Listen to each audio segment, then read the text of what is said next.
Je sais pas si vous l'avez vu, il y a un nouveau trailer pour The Mandalorian et Grogu qui est sorti, c'est trop bien, mais on va surtout parler des 6 boîtes de Lego qui ont été annoncées du coup pour ce fameux film Star Wars. Vous en pensez quoi de ce film? Moi j'avais pas d'attente, mais le dernier trailer m'a dit ok, ça va être du Star Wars, j'accepte, même si ça va pas me surprendre on va dire. Sinon Lego ils vont donc sortir pour l'instant 6 boîtes, on aura d'autres pendant l'année. J'ai un peu peur d'ailleurs d'avoir une année que Mandalorian et Grogu. J'aimerais bien avoir quand même des choses à côté à me mettre sous la dent. On commence avec les Brickheads, la moins chère de la vague, à 39,99 quand même, mais c'est du 6 centimes la pièce, donc c'est la plus raisonnable, on va dire, de toutes. Et vous avez voilà, 2, 4, 5 personnages du film représentés en Brickheads. Si c'est votre cas, mais bah voilà, ça existe. Ensuite, là, on est sur ce qui m'intéresse un peu plus, les playsets. Et pour 297 pièces, on a cette belle scène avec un canon impérial et un ATRT. Par contre, c'est 44,99 €. Non. Non, là c'est pas possible, c'est juste pas possible, mais on notera cette arrivée du petit gros goût là avec le nouveau moule qui est trop stylé, et pourtant sur le visuel de la boîte c'est l'ancien personnage. Enfin il y a une espèce d'incohérence quand même cette année dans la réalisation qu'ils ont fait, mais pourquoi pas. En tout cas cette boîte est bien, mais je vais attendre qu'elle soit bradée parce que le prix d'office c'est juste pas possible.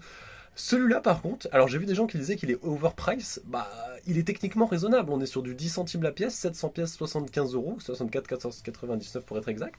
Et c'est le vaisseau des Anzelan, le vaisseau de Babou Frick, en gros. En fait, quand je l'ai vu, j'ai rigolé, je me suis dit, mais pourquoi ils font ça?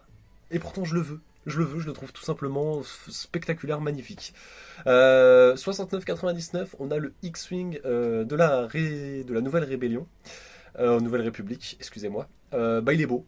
Franchement, il est dans la continuité en tout cas des formats de vaisseaux qui se font actuellement. Il est sur un prix, on va dire raisonnable, 558 pièces, 69,99. Ça reste quelque chose d'acceptable. Petite line-up de figurines qui fait plaisir. Pour moi, c'est complètement validé. Un peu moins, par exemple, ce gros goût. J'aime beaucoup les gammes, alors les gros droïdes, les C3, R2, Chopper, je suis full fan. Mais dès que c'est des personnages un peu plus réalistes, pour moi, ça pêche toujours. Le week-end de l'année dernière, c'est non. Et le gros goût de cette année, c'est non. En plus, c'est 130 euros. C'est non. Et on va terminer avec la pièce maîtresse, le Razor Crest, mais qui a un souci. 930 pièces, 149,99 €. Son seul atout, et tout le monde en parle, c'est la figurine de Zeb, oui. Mais le modèle est plus petit que l'ancien et plus cher que l'ancien.